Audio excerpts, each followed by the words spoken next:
Well, if you could just give me a couple minutes of your time. Again, my name is Jim Haldeman. I was born and raised in a rural farming community of Pennsylvania. Did not come from a wealthy or privileged family, and because of that, I had a shallow understanding and very little interaction with the grand world around me, other than the realm of my own backyard. However, during the summer break from college, when I was 20 years old, I was provided with a unique and wonderful opportunity to travel to Italy. On one particular day, while on a bus tour through Tuscany region, I came face to face to what initially looked like a large park. And it was at that moment it struck me. It was so poignant, so profoundly moving that my life stood still for a moment. I recall everyone on the bus becoming eerily silent. Even the sound of my breathing seemed disrespectful when I realized that we were driving past a sea of granite headstones at the Florence, Italy, American Cemetery. It's a memorial of nearly 100 acres, established and designed so beautifully, so perfectly, for 5,000 American warriors of World War II who are laid to rest there. That day was my defining moment when I made the connection between the lives lost in the defense of our country and the true definition of heroism, honor, virtue, courage, and commitment to country. So now here we are, 37 years later. It is extreme pride and humility that I stand before you as a Marine veteran and speaker for today's Memorial Day ceremony. I have mentioned before to all of you in past ceremonies the emotional overload that I suspect that all of us veterans experience when we walk down the gauntlet of Main Street. I will openly admit that as I walk, my cheeks are not covered with sweat.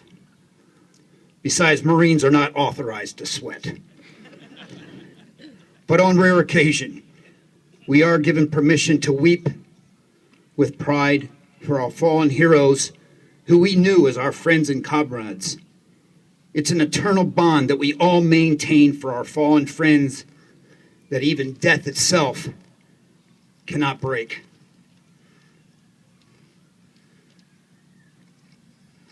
I need a page turner. Mr. Neal?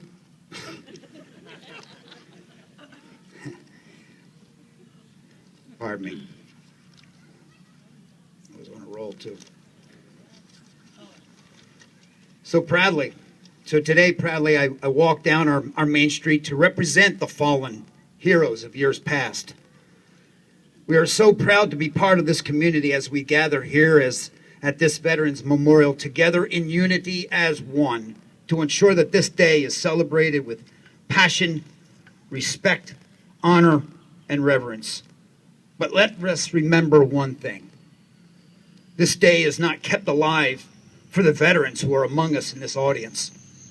It's not for the hero sitting here today who battled at Iwo Jima, or for Nibby Stedman of the Korean War.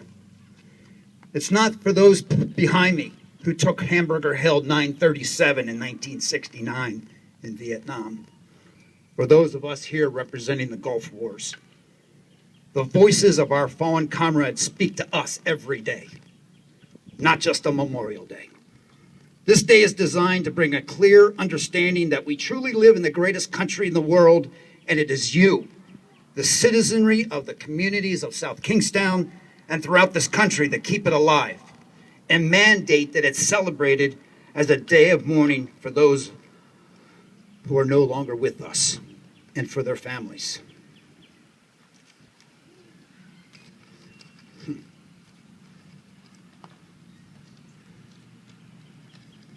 So let us continue to pray that no heroes will ever have to die for us again, and that we never have to erect a battlefield cross. It's a day of thanks for the valor of others, a day to cherish and hug your family, and a day to remember the splendor of America and those of her children who rest in peace throughout the nearly 200 veteran cemeteries throughout the world. And this, I ask God to look over them and bless them all. Amen. And thank you.